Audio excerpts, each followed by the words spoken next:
Hey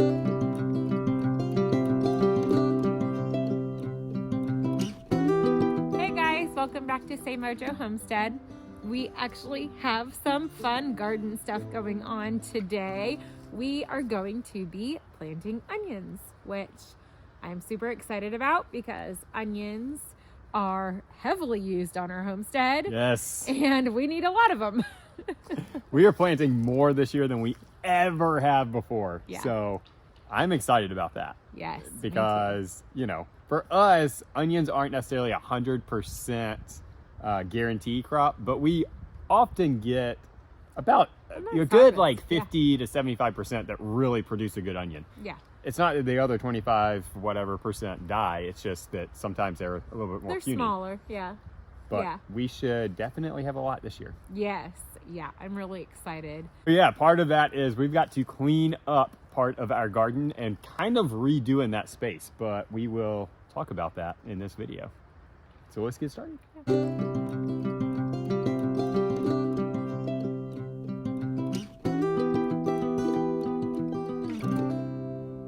Got it all cleaned up, got the rows knocked down, and as you can see, just fresh.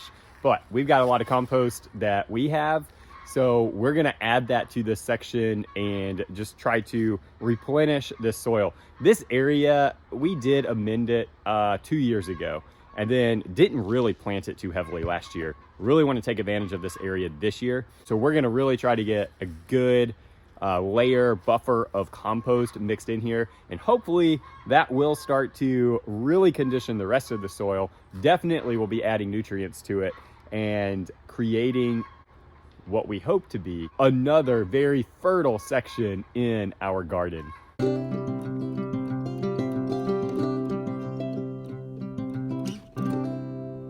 Is there anything better than fresh garden space? I mean, really, guys, that's beautiful.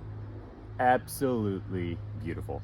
I'm excited about getting this planted. We haven't really talked about this much because we've really just started kind of figuring out how we're going to lay the garden out this year and the design behind it, which we'll go more in depth in a later video on the design of our garden this year and why we're going to be doing what we're doing.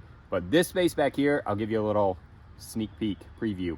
So this whole section behind me, from this all the way over to the other raised beds over there, if you guys can see them, we are gonna load that section up with onions today because we ended up with so many onions. And once it starts warming up a little bit, then we'll add peanuts and grow our peanuts in this area. That's why we're doing away with the rows. We're not gonna create rows. We're just gonna kind of let it be one big garden space so that those peanuts can just go where they want to, root down where they want to, and hopefully do well again this year. Last year we did grow them pretty much in our rows, but a lot of them kind of went into paths and stuff like that. So this year, from the lessons that we learned last year, the first year we grew them, we will be just putting them all in this one big plot behind us and see how they do that way.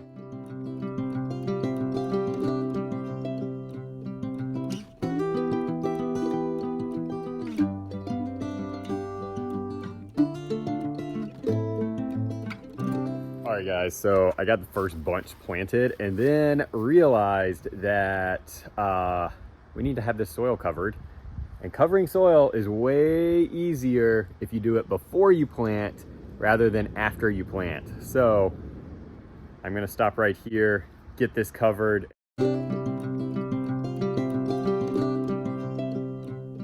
Jeremy went ahead and started planting some starts that we got from my friend Jess at Roots and Refuge Farm. I'm going to go ahead and finish planting them. Sorry if our goats are real loud in the background.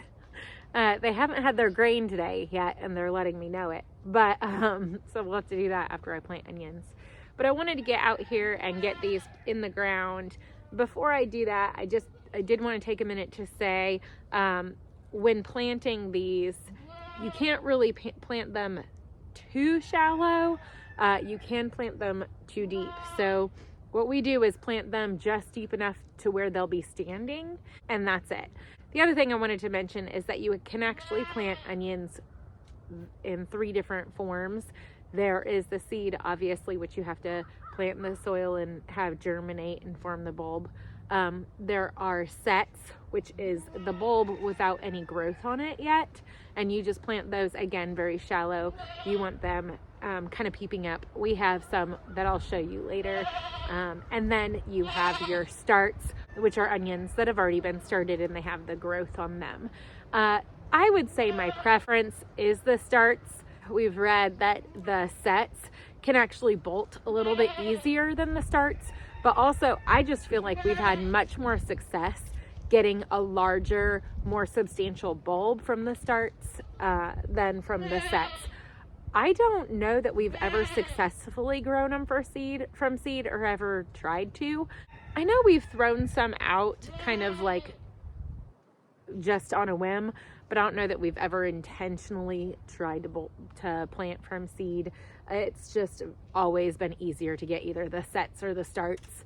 Onions are something we are really beefing up this year. I don't know exactly how many we have, but Jeremy planted, I think he said somewhere in the hundreds, or he got somewhere in the hundreds for the sets, and then Jess gave us 3 bundles of starts, which I don't know exactly how many come in a bundle of starts. These are red Creole, so I'm really excited about those. We got some red and some white and maybe some sweet yellow from her. I think we got one of each. We really go through a lot of onion here on our homestead. We use it obviously for cooking and seasoning. It's also something that's really good for like for medicinal uses, like an onion poultice and stuff. We have not grown enough to be able to have onion for the year to meet all of our culinary needs and to have leftover for medicinal use. But I definitely have that as a goal.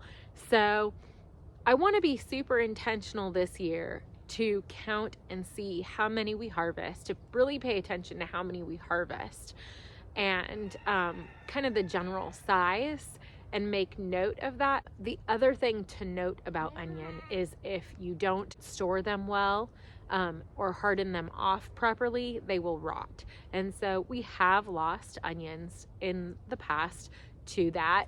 I want to be really intentional with our harvest so that we can grow as much as we possibly can and preserve well everything that we grow and use it well.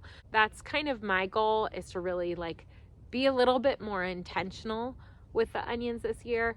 I would say probably with the whole garden, we've been, not that we haven't been intentional with it in the past, but I know I will get busy and drop off, and I'm not able to tend to it the way I would like. And that's something that obviously I want to do better and harvest more and preserve quicker and make it where we have less waste from what we're bringing in from our garden. All right, got it done. Yes, we did. So in total, we were just talking about this. All through our garden, I think we have like 650, maybe a little more onions planted. So that seems like a lot. I'm so excited. But I mean, really, when you break it down, Right. I don't feel like that's a lot when you're talking about like a year's use Right. of them. Right, because like a medium onion, we'll use that for one dinner. I'm kind of hoping to have enough to where we can pickle some Yeah, that'd be and great. stuff like that. Our kids loved pickled onions. Yeah. And so that'll be really good. We did get some planted like back in the fall. Those are a little bit ahead, but with really cold temperatures, onions will kind of stall out. And then once we warm back up, they'll kick back into gear and start growing again. So that'll kind of be our first round. And then these guys will be kind of a second round. So I'm excited. Me too. So one of the reasons why we have them kind of throughout our garden, other than the fact that we are doing kind of what I call our wild garden planting, is onions are a huge pest deterrent. So they keep away a lot of your garden pests. So having them throughout the entire garden ensures that we will hopefully have a smaller pest load to deal with. Definitely. Yeah. And I can see how that works because, I mean, when you have a big group of onions, if you're near them, you can smell them. Yes, you can. So you want to do highs and lows? Yes. You got to go first. Okay, so I'm going to do my low first. My low is that this week has been ridiculously crazy. Late nights, early mornings. Didn't get to do a lot of like what I enjoy doing. You know, just had to do a lot of like work related stuff, which is fine. That's life, and I made it through it. So there we go. You did. I must say, I was very impressed. In the past, you have become like overwhelmed in those situations.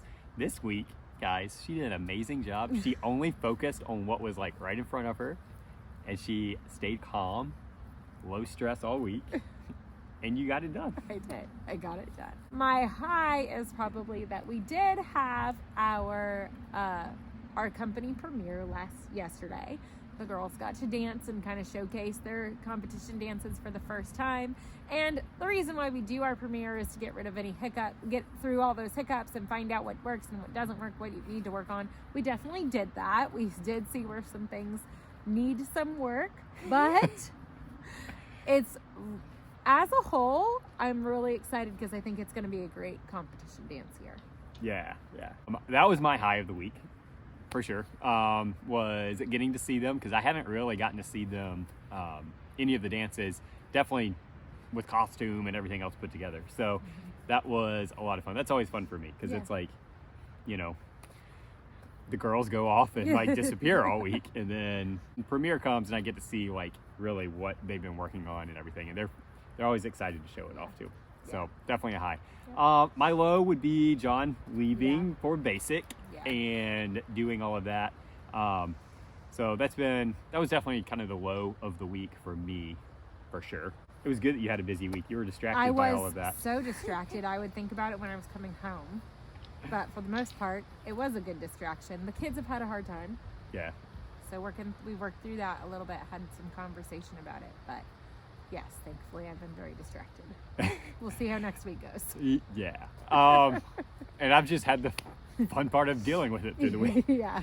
Which, if you guys missed our midweek video, kind of talked a little bit about that and just kind of processing through all of that. But yeah, just the void that is there.